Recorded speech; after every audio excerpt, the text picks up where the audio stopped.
Zach, we're back again today, diving into some strategy for rebuilding teams or teams that are rebuilding in 2023. What should they be focusing on?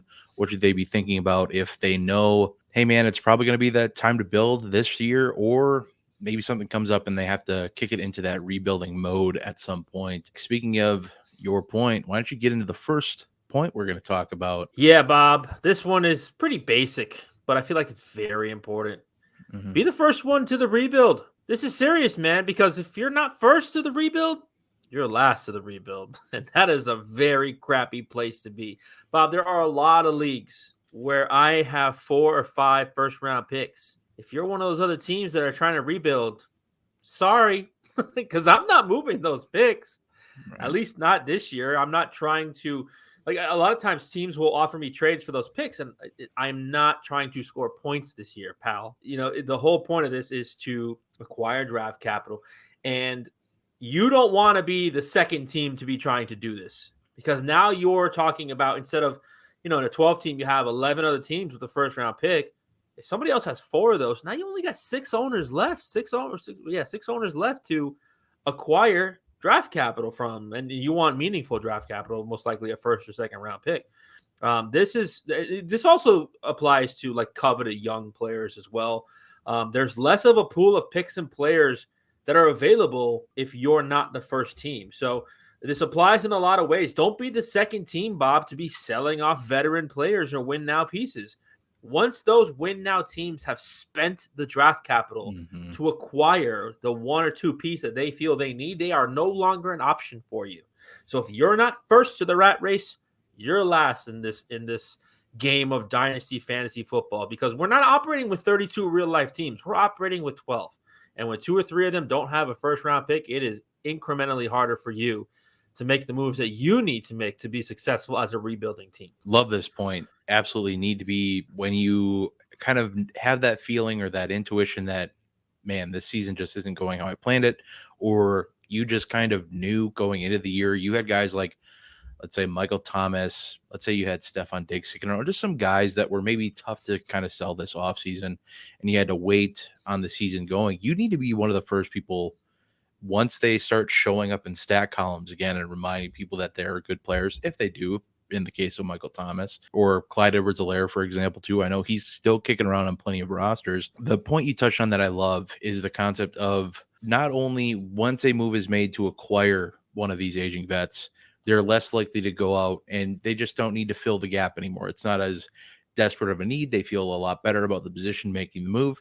Not only that, they have less assets to go spend to go get these players. So it's you're going to them with something they not only need now, and now it's something that, well, they don't have the price to pay what you're offering anyway, or they might not. They might maybe they have rookie prospects you can work with too. But at the end of the day, absolutely, you got to be the first one there. Got to be the first one paying attention to when those competitive teams have injuries or bye weeks on important weeks that are kind of must win for, let's say you have two competitive teams going against each other in week 7, both of them are ravaged with bye weeks.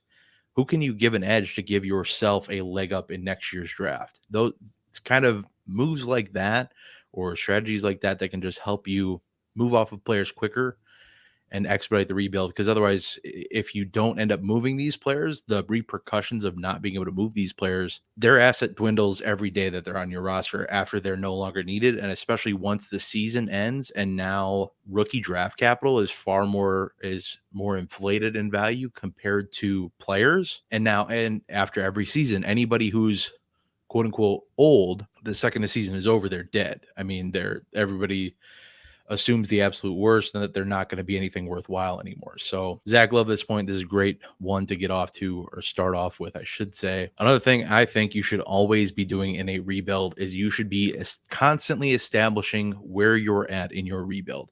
How far away are you from realistically making a push? Be very cognizant of what's between you and that point. How many slots do you have to fill in your, not only your starting lineup, but then when it comes to depth, how much depth do you have kicking around? Do you have a starting lineup filled out and now you just need to kind of work on depth? That kind of, to me, signifies that you're probably a season away from a realistic push. Are you at a point where, let's say you have your quarterback, wide receiver, tight end figured out, and you're just kind of waiting on running back, which you'll get to in a future point here, is once you have those slots filled out, now let's start working up some draft capital to go get some of these great running backs in next year's draft.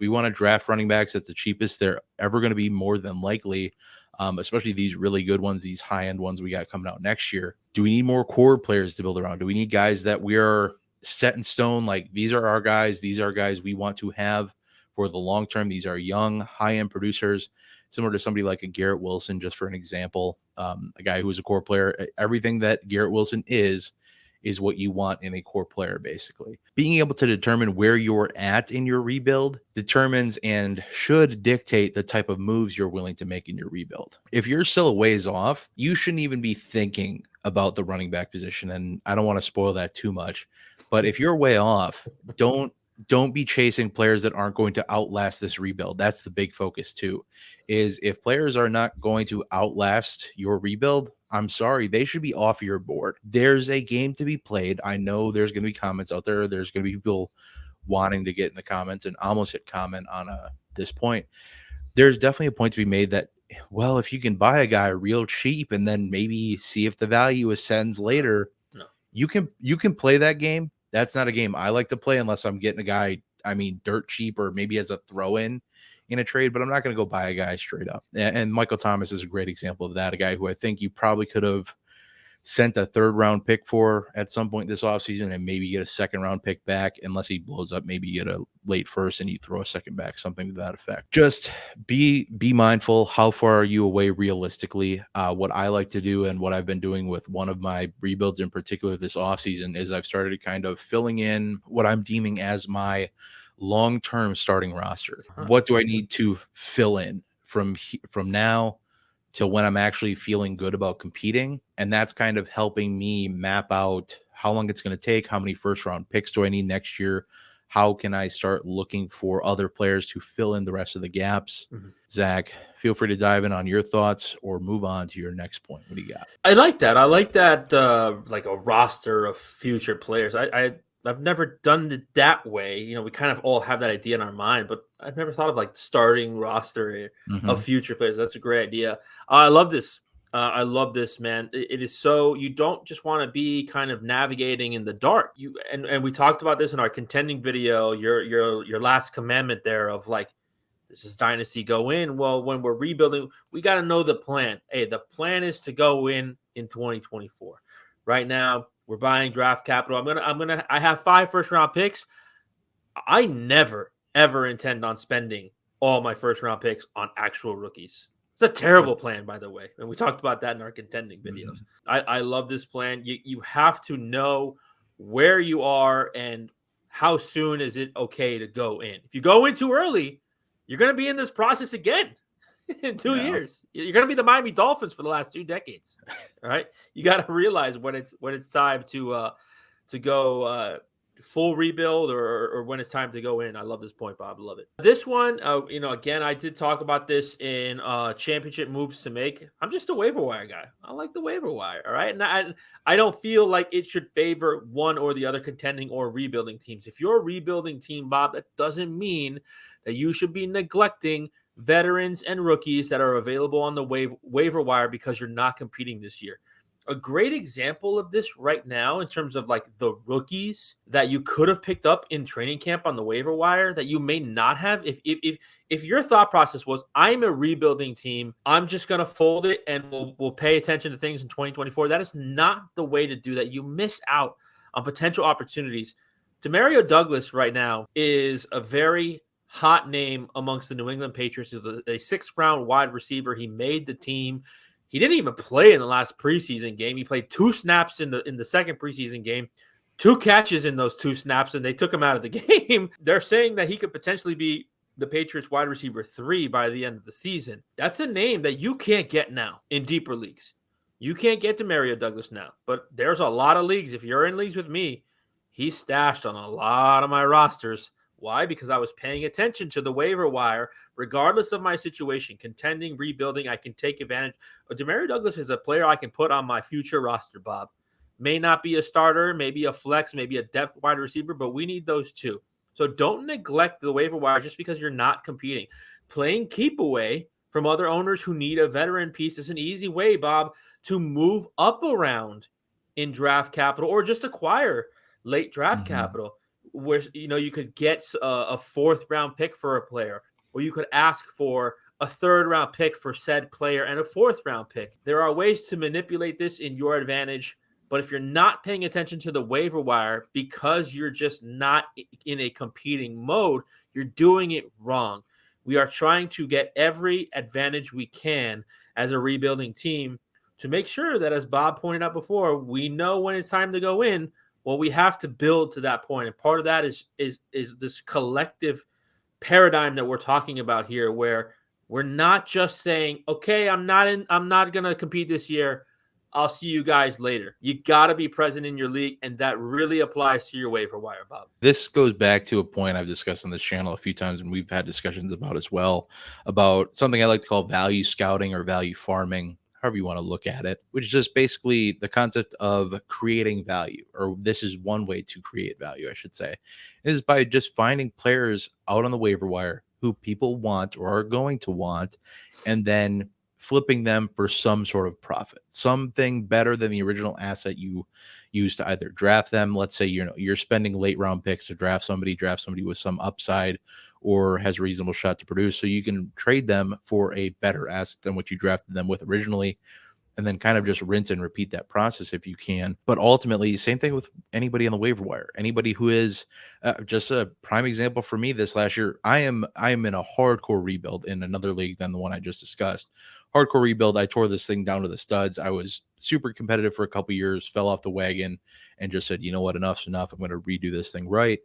And I have I have a reasonably talented roster, but over the course of my rebuild this offseason, I made a trade for Saquon Barkley, which was off base not only, but that trade ended up what I did with Saquon Barkley. Then I went and acquired Jamar Chase with Saquon Barkley in a deal.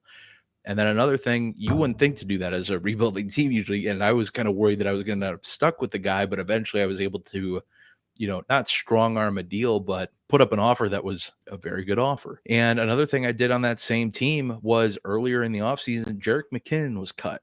My team has no business having Jerick McKinnon on my roster. But what did I do? I went and picked him up. I think there was rumors he was going to get cut from the Chiefs or something this offseason where it just wasn't looking good for him. I don't know why this person decided to cut them, but saw that he was cut, went and added him right to my roster, was able to flip him for a 24-second during our draft. If that isn't value scouting, I don't know what is at this point. Just these little things. Don't neglect veterans like you have on the sheet here. Don't neglect, rookies or just anybody who ends up on that trending tab on Sleeper. Do your due diligence, look into them. If you have room on the bottom of your roster, which is something we also talked about in the contending video, is that for me, the bottom of my roster on any team, I'm looking to find ways to just filter out value, whether it's by trade, whether it's adding somebody, seeing what happens, and then just cutting bait if I don't see anything happening and I want to go add somebody else. That's what I want to do with the bottom end of my roster. I don't want to be trying to clog the bottom of my roster with players that just like the Marquez Valdez Scantlings of the world. I don't want to do that because yeah, I could throw him in on a week where I'm desperate and maybe he does something, but I could do the same thing with Demario Douglas, for Christ's sake, where I could do the same thing at a cheaper cost. And for a player who's significantly less rostered at this point. Either which way, great point, Zach. Love it. Do not fall asleep at the wheel. You're just going to miss out on adding value because every single season, there are players that end up relevant during the season. You could have added Zonovan Knight last year and probably gotten a second round pick for him during the season when he was popping off, and you would have made out like a bandit on that deal because now he's probably nothing. That should have been the expectation for what that player was when you picked him up, but you're able to make a move on that player. You can't do that if you're falling asleep at the wheel and not paying attention to the waiver wire. And I wouldn't say neglect running back. We'll talk about this a little bit, but I don't want to say like just avoid running backs entirely, but don't expect any running back you add to be a long-term solution at this point with the room. And I don't want to spoil any more. Moving on to my next point now. And this is another thing I love to do with my rebuilding rosters. And honestly, any roster I have, I want to know what every player is to this roster. So I want to take every single person, put them in a line, and put them into a bucket. Where do they fall? Who's a core player? Who's just trade bait? Who are players that are secondary assets to competitive teams? Guys like wide receiver twos, like a Terry McLaurin, guys who are solid starters, but somewhat replaceable, let's say. And then who are some guys who you need to sell before their value plummets? Guys like aging vets or players that are just close to the cliff, or even players we don't believe in, but there's a lot of hype on in the dynasty market and community. And then who are some players that you need to kind of wait on the value to bounce back on before you can sell them for a good price? Guys like Michael Thomas, guys like Clyde Edwards-Helaire. Touching on that point briefly, is just I don't want to sell guys. There is a point where I do think it's worth just kind of selling to get what you can get. But now that we're at a point where we're really close to, hey, we could see a point where Michael Thomas and Clyde Edwards-Helaire increase in value really soon. Now, if you wanted to make that discussion with me around my rookie draft, where I could move either of them for a third round pick on the dime back in May, on the clock, if there's somebody I like there, and if I get maybe a third round pick next year too or something, I'm a lot more tempted than I am now, because now I'm just I may as well see what I got. But either which way, I want to go through my team and real quick, touching on just making examples of what these players are or what they could be.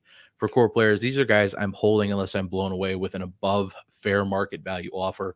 These are players we're building around. These are players I don't want to move off of, and players I want to utilize to compete at some point. Trade bait, these are just guys we're moving for a profit. If we spent a fifth to draft them, as I mentioned before, if we can move them for a third, it's a win. Or if we added them with Fab and we can move them for any draft capital, that's what I'm looking to do. Secondary assets, these players are great for competitive teams, but don't really fit our direction at this point. We're a rebuilding roster, especially if we're just kind of getting into our rebuild. We want to get points off our roster sooner rather than later, especially with secondary assets that just aren't doing anything for us. And the biggest point with these guys is their value in production just might not outlast the rebuild. And that's another thing where you want to make sure you're getting out while the value is good. In season, the value is going to be good for guys like Terry McLaurin if he manages to stay healthy. Probably a bad example now, but guys like Deontay Johnson, I think, kind of falls into this bucket. A guy like a Mike Williams, if he could manage to stay healthy for more than 10 minutes, that would be pretty nice to see. But definitely easy to get fair market value when needed by competitive rosters, and these players are performing well and healthy. And then you got aging vets, just guys that, again, we want to get out before their value and production drops. If they're not going to outlast this rebuild, sell them when you can for as high value as you can. These are great players, but they might not be set to be producing much longer. And then guys I'm going to call value waiters, guys like Michael Thomas, Clyde Edwards-Helaire. Some players just need to produce before we can get great value for them in a trade if we have them. Timing is very important with trading, because if you can kind of gauge the market value as it ebbs and flows, you can take advantage of situations where a player is being bought for more than they should be, and players that are being sold for less than they should be. Because one of the big things with Dynasty, there's a lot of emotion attached to it. And if people are pissed off that their player that they're banking on just isn't performing, or they feel like their team is struggling because of X player, whatever the case is, there's emotion involved. And same for the case of a guy that, hey, is on their favorite team and is popping off.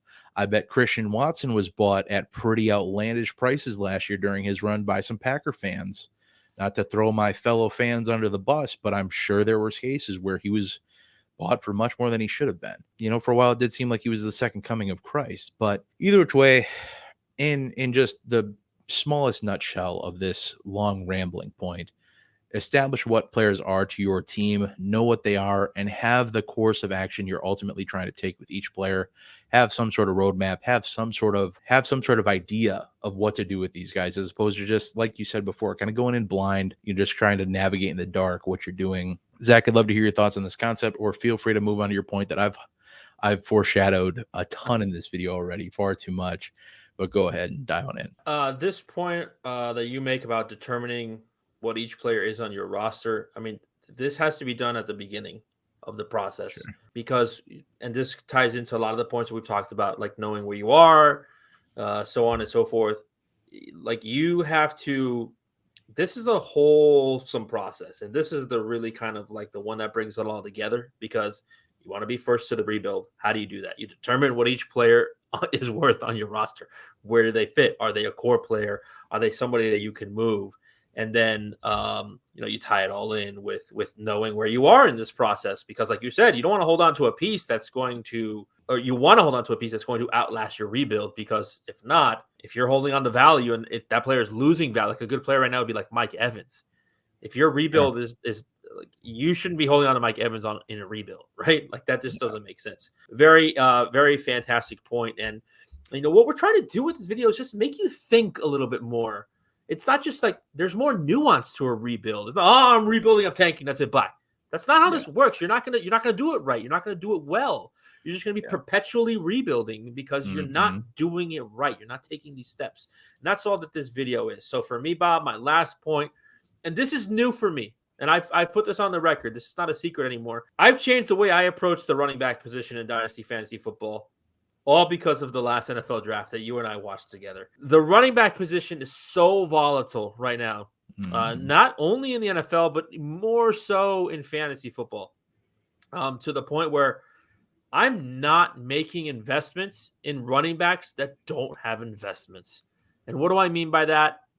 I'm just really only buying rookie running backs on their rookie contract, because that's the only thing that's guaranteed. These veterans can sign a 3 or 4 year deal and they'll be cut the next year. And it doesn't mean anything because these contracts are so small. It's not like a team is trying to move on from Kyler Murray where there's $50 million of dead money. If hypothetically speaking, the Carolina Panthers wanted to move on from Miles Sanders next year, it wouldn't really hurt them all that much. Yeah. As much as I love that fit, I'm not super investing in Miles Sanders if I don't have to. I'm pretty much out on running backs in general because of how much they've cost in the past. But now with how volatile, like if you have Leonard Fournette and Kareem Hunt, and even to another extent, Dalvin Cook and Ezekiel Elliott, you got left holding that bag, man. You got left and you lost a lot of value because of the running back market. So I don't want any part of that. So I'm not buying anything other than running backs on rookie contracts.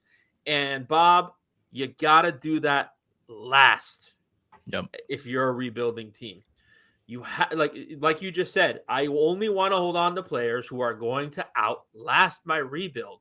And a lot of times rookie running backs are the only ones that do that at the running back position. So there's a lot of teams where I'm starting, I'm rebuilding and I'm starting Kenny Gainwell and, Damian Harris. I'm pretty much punting running back until I can maximize the use of that running back. So basically what I'm saying is when I decide it's time to go in, that's when I'll invest in a running back. But I'm not drafting Bijan Robinson, yes. But if I'm in a rebuild and I'm at the genesis of that rebuild, I'm not drafting Jahmyr Gibbs. I will trade back and acquire more, or I'll draft a quarterback or so on and so forth. Running backs, to me, Bob, are the last position I'm buying in Dynasty Fantasy Football. I'm not wasting a year or two of a 4-year contract on a rebuilding team. It makes absolutely no sense. I will buy a rookie contract when I'm ready to go, and I will squeeze the juice out of those 3 or 4 years, and then we'll figure it out from there. So for me, Bob, I'm building the running back position last, always on my rebuilding teams. Yeah, I mean, it's foolish not to at this point. Like, don't get me wrong, if you're in a draft and you can't trade down and the running back is clearly the best value, I'd say take it and look to move that player later. Sure. If you're not like set up in soon enough time to have it be worth it. But what I think, absolutely build that last, build out quarterback, build out wide receiver, build out tight end. These positions are statistically documented to last significantly longer. So if you have your quarterback set and your wide receiver set and your tight end set, you have time to figure out your running back room. And now that doesn't mean I want to take 4 years figuring that out now because I have time to, quote unquote, me. But what I want to do with that is with that last draft, that last rookie draft, before I'm turning my corner, is if I can't, fix it all with rookie running backs. Like if I can't get 3 running backs who I think are going to be really good year one next year and good for fantasy next year, Raheem Sanders, Trevion Henderson, and Braylon Allen. If I can't secure those 3 guys and I need running backs in the year I'm coming out of my rebuild, I'm looking to secure what I can. And then with the other draft picks I have, try to move them for other running backs at value, because as we've discussed ad nauseum on this channel, is once it's draft season or once the regular season is not happening, after the regular season specifically, draft pick value inflates and player value deflates. So what you can do with draft picks, instead of, settling on either reaching on the next running back or drafting another wide receiver you don't necessarily need, trade that pick for a running back at good value. Some this season you could have grabbed with a mid first round pick, guys like Najee Harris, guys like Ramondre Stevenson, Tony Pollard. For those of you that like Tony Pollard, if you like these guys, go get them. Not necessarily in love with Tony Pollard, but that's discussion for another day. That's the way to do it. That's the way to expedite the rebuild and the final phase of the rebuild. The final phase of your rebuild should be sorting out your running back room quickly, and not, like I said, drafting one or two over the course of 2 years, because you're just wasting time at that point. Because the second you draft your first running back, that clock is ticking. And the second you add one that isn't on a rookie deal, the clock is ticking. The last thing you want to do, the running back being so volatile. I mean, if you look year to year over the top 10 running backs over the last 5 years, a lot of mix up with that, how that position is valued and who's up on that list. But Zach, this is a great point. I love it 1000%. With that in mind, moving on to my last point, the one thing I want to focus on in 2023, whether I'm starting a rebuild, whether I'm, in my rebuild, whatever the case is, and this is if I'm in a one quarterback, especially if I'm in a one quarterback, honestly, but if I'm in a one quarterback or super flex, I want to upgrade my quarterback position. If I don't have a top 7 quarterback, I want one. That list of top 7 being Patrick Mahomes, Josh Allen, Jalen Hurts, Justin Herbert, Joe Burrow, Lamar Jackson, and Trevor Lawrence, not in any particular order. And then if I have a top 7 quarterback, I want to get a top 3 quarterback. I want to figure out a way to get to the top pinnacle if I can. And that, like I said, whether you're in a super flex or a 1 QB, I really think quarterback is underrated when it comes to building around a dynasty. When you think about it, at the top of this position, the value is so well insulated. These guys aren't going anywhere. And that's why I left one name off this list that's usually a top 8. I left Justin Fields off this list because I am not certain that Justin Fields is the answer. I like Justin Fields. Don't get me wrong. Love the player. Love the talent. Love him. But if he does not start winning football games at the NFL level, there's no guarantee that he is going to get brought into another contract with that team. And if he goes somewhere else, a lot of fluidity there. Trevor Lawrence makes the list because he just went to the playoffs. He had a huge playoff comeback win last year. He's set. He's good. That Jacksonville Jaguars team has turned things around. He is going to get re-signed. And everybody else on this list is signed or is about to be re-signed to a larger contract. So further cementing these players as insulated values, because as long as you're healthy, they're not going anywhere. These guys are all very young still. They're all not anywhere near a decline, catastrophic injury, God forbid. And obviously, if you're new to dynasty or fantasy football in general, you might not know this, but typically quarterbacks score the most points. And it's one of the easiest positions in dynasty fantasy football or fantasy football in general to maintain a positional advantage at, because there are so few good quarterbacks to go around, quarterbacks that are scoring well. So to kind of put a bow on this, so let's say you have a top 7 quarterback. Here we go. You have a positional advantage over half the league. Not only that, in a 12-team league, you have a positional advantage at one of the highest scoring positions over half the league. Not only that, you have a positional advantage at one of the highest scoring positions at the same position that offers more longevity than any other position over half the league. On top of that, I'm not done. I got a couple more yet. You have a positional advantage at one of the highest scoring positions at that same position that offers more longevity than any other position, with players who are or about to be locked up into long-term contracts, further cementing themselves as not only a positional advantage week to week setting lineups, but a long-term dynasty advantage. Because when you have just one position that you're just good, I'm fixed up there, I'm good to go, you don't have to worry about it. And you can allocate other assets elsewhere. That's why this position, I think, is fairly underrated. Just some examples of making these upgrades. If we don't have a top 7 quarterback, let's talk about it. So keep in mind with these trades that I have listed here, keep in mind if these first are yours and you're a building team, that they may end up early. So definitely keep that in mind. Ideally, you've built up some extra draft capital, and these picks are from adjacent teams that are, anywhere from mid to late, maybe early, but not like super early. you get it. Moving on to the first one, to get into the top 7 or so, moving somebody like Daniel Jones, Christian Watson, plus a 24 second and a 24 third for somebody like Lamar Jackson. Now, this trade would have been a lot more appealing when Lamar Jackson was, in fits with his contract. But now you might have to pay a little more. It might have to be a first in that deal to get it done. But I do know there are some Daniel Jones fans out there, and I know there's some Packer fans out there who are willing to overpay for Christian Watson on their roster. So that's one to get into. That's a Daniel Jones, I think, is valued around quarterback 17 at this point. So that's a pretty big jump to go from Daniel Jones up to Lamar Jackson. Just a couple other that are valued even a little bit higher than Lamar Jackson. Moving Dak and a 24 first or Jahan Dotson for somebody like Joe Burrow. You obviously need the right person to like Dak on that deal. I know there's plenty of Dak haters out there. I'm not necessarily one of them, but I know there's a lot of people that are. So I'm just saying, you move that 24 first or Jahan Dotson, maybe add a second in there as well. Just an idea of what you might have to spend to make this jump. And then another moving Deshaun Watson plus another 24 first or George Pickens, still very highly valued amongst the market for somebody like Justin Herbert. So these are just examples of if you're trying to get from one of these quarterbacks to one of these elite higher end quarterbacks. And like I said, this just shakes out as fair market value. You might have to pay more. Some people might have higher opinions of these guys than others, or lower of the other guys than others too. The lower opinions of Daniel Jones, Dak, and Watson. And now let's say you have a top 7 guy. You have Trevor Lawrence. You want to find your way to Mahomes. If you're trying to do that, you're moving Trevor Lawrence, you're moving a 24 first, and you're moving a 24 second.